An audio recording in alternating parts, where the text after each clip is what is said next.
Hi, welcome back to Sugar Free. All signs, general reading for Tuesday, the 4th of September 2018.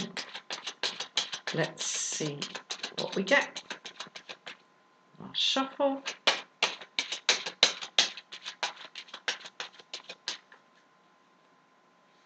One last cut. Okay, the energy as we come into the reading. Temperance. Card number 2, the block or drain. Or the blocked drain. The Sun in reverse. The key to power. The Moon in reverse. Right. Well, the Angel of Temperance stands upright here, pouring the liquid from one vessel to the other, transforming what is in the first vessel into what is in the second vessel by the action of the pouring. And the way she pours it defies physics. It really shouldn't be happening, and yet it is. So this is the end of the second third of the tarot cycle, card number 14. So we're coming into this feeling balanced, but there's a sense here of having to shift from one thing to the other all the time. It's a little reminiscent of the Two of Pentacles. This constant movement. And it does just strike me that perhaps the amount of liquid that she's pouring, can you see here? This is the Tarot de Marseille, extremely old iconography. I think probably older than the Rider-Waite, I've got to say it. Who knows whether that amount of liquid would fit into either one of those vessels. Perhaps that's why she's pouring it, and that's why she's become so good at doing that, because neither of those vessels is large enough to accommodate the liquid, which is of course emotion. So I have this sense of this constant needing to shift position emotionally in order to keep things contained. I've never seen that before in the Temperance card, but here I do. The block or drain, I mean, you know, the Sun in reverse, what could be more blocking or draining than that? You know, the Sun in the upright is about union, it's about contentment, it's about having gone, you know, it's 2 cards before the end of the cycle. All we have left is judgment to get through, and then we access the world, fulfillment. So this is when you've gone through the entirety of the cycle and you've made it, but here it's in the reverse. So it's no surprise that this would be in the middle, functioning as a block or a drain. This is generalized unhappiness, a sense of disconnectedness, inner disconnectedness, because the 2 figures here in this representation of the Sun, I mean, in many cards, I think in the Rider-Waite, the Sun is a small child, a small naked child on a horse, sort of breaking through a wall. But you know, the joy that we see here is of a very similar nature to the representation in the Rider-Waite. And what we've got here is clearly a man and a woman, and we've got the establishment of union. And this is about the spirit having got to the point where it is in touch with itself. And clearly here in the reverse, it does not feel in touch with itself. And that's what marries back for me to the incoming energy of this constant need to be shifting the container of one's own emotions in order to stay upright and contain it all, or it's going to spill. I mean, if she stopped pouring, what would happen? Just a question. Okay, the key to power here, the Moon in reverse. Well, there's a letting go here, and there's a swift, I mean, letting go, it is often swift, but sometimes it's not. Sometimes a grip on something takes a long time to loosen. And the lobster here is indicative of very, very long held secrets and perhaps long told lies. Lobsters have a genetic anomaly. It's to do with the way their chromosomes divide. All our chromosomes divide, all our cells are dividing all the time to keep us alive, basically. And when the cells divide and regenerate, little rips are left on the end of all the cells. They're called telomeres. And this is why over time the telomeres get bigger and bigger on our cells, which is why we start to look old and raggedy. Lobsters have an anomaly in terms of their telomeres. They don't rip anywhere near as fast, as quickly over their lifespan as other animals. So a lobster can live for up to 100 years, a single lobster crawling around at the bottom of the ocean.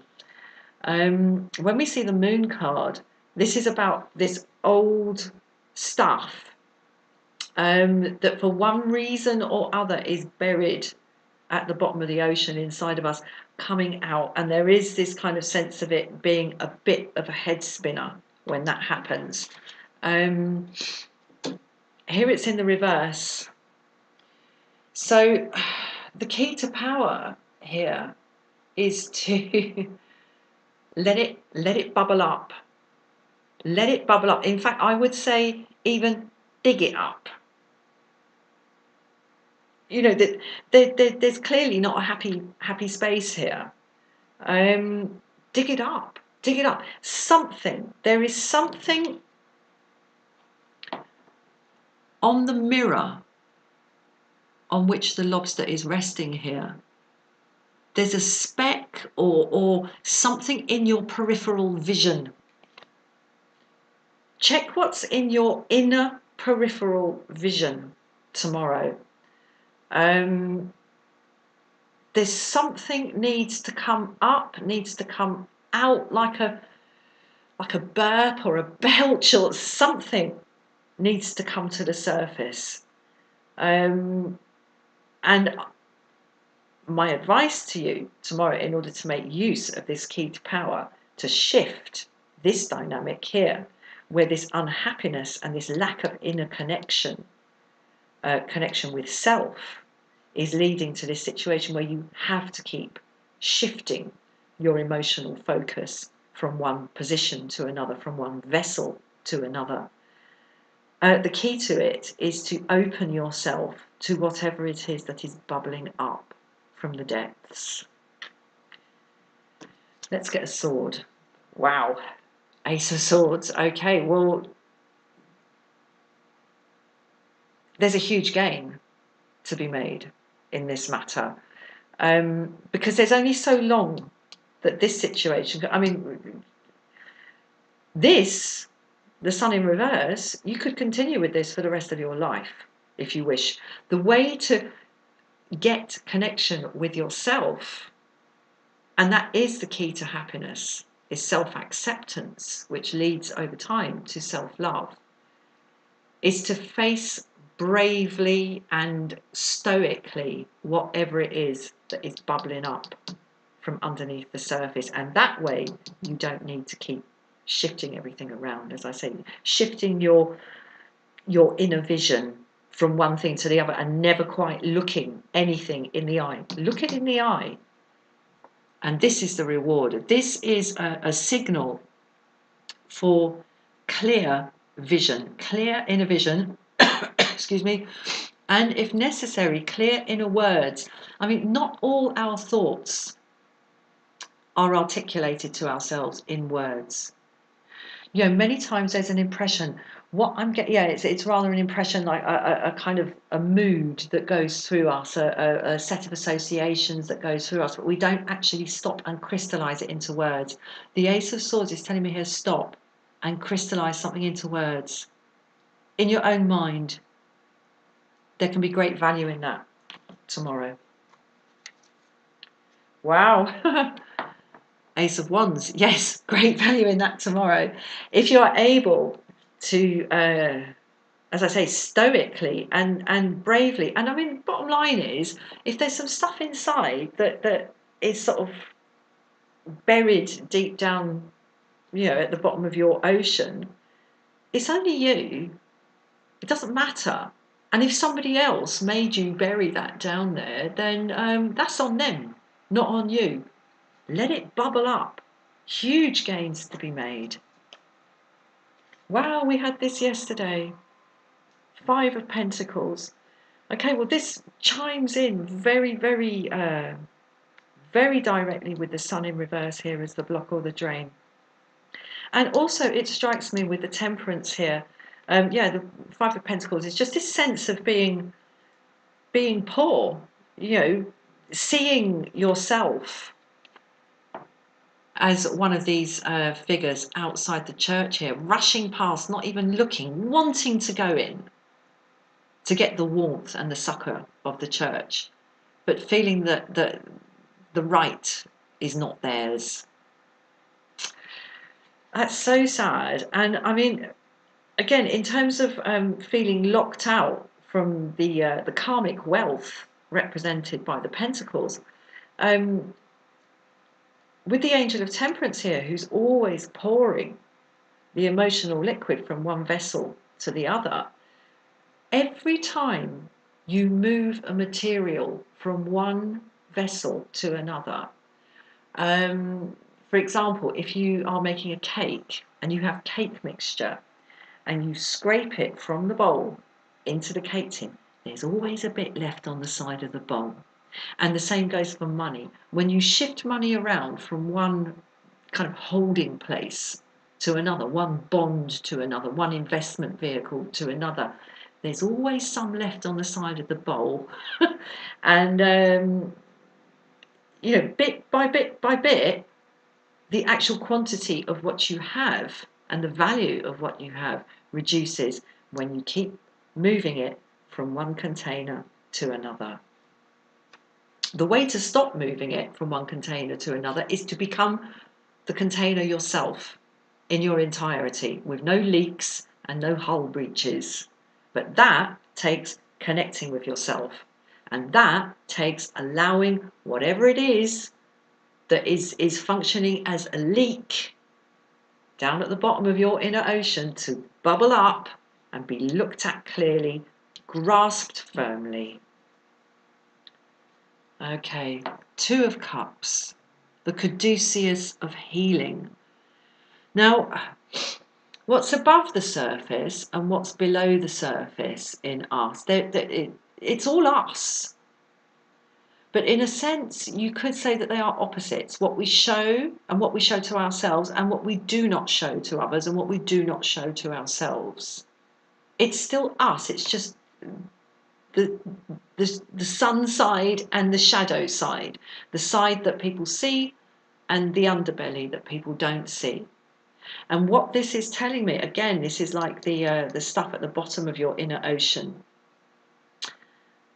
If you are able to let this bubble up, and for the one side, the upside and the underbelly side, to marry and come together in one, represented in these 2 cups, of the unity of opposites of the male and the female here, the Caduceus of healing rises from the 2 cups. Let's see what Kuan Yin has to say. Kuan Yin is the Chinese Buddhist goddess, depicted here in the Kuan Yin oracle as a young shepherdess on the Mongolian plains. I've worked with the Kuan Yin mantra extensively, and even more extensively with the Green Tara mantra, who's the Tibetan Buddhist end of this lineage. So I'm going to hold the Kuan Yin mantra and just in my mind, Kuan Yin deck, the oracle, and I'm going to say Kuan Yin mantra. Okay. Wow. Well, yeah, clearly clearly this is not an easy prospect, because what we have here is her joy renders the impossible task possible. So this is an indication that whatever it is that needs to bubble up from underneath, from the lower parts of from your subconscious, basically, let it bubble up from your subconscious. Give it words, and do remember that it is simply another part of you, and as such, it is right that you know it, that you give it words, that you grasp it, and that you not lock yourself out from your own karmic wealth by keeping it buried at the bottom of the ocean and shifting your emotional capital from one cup to another. Bring the cups together and everything becomes possible. Thank you for watching. I'll see you again in another reading. Cheers, bye-bye.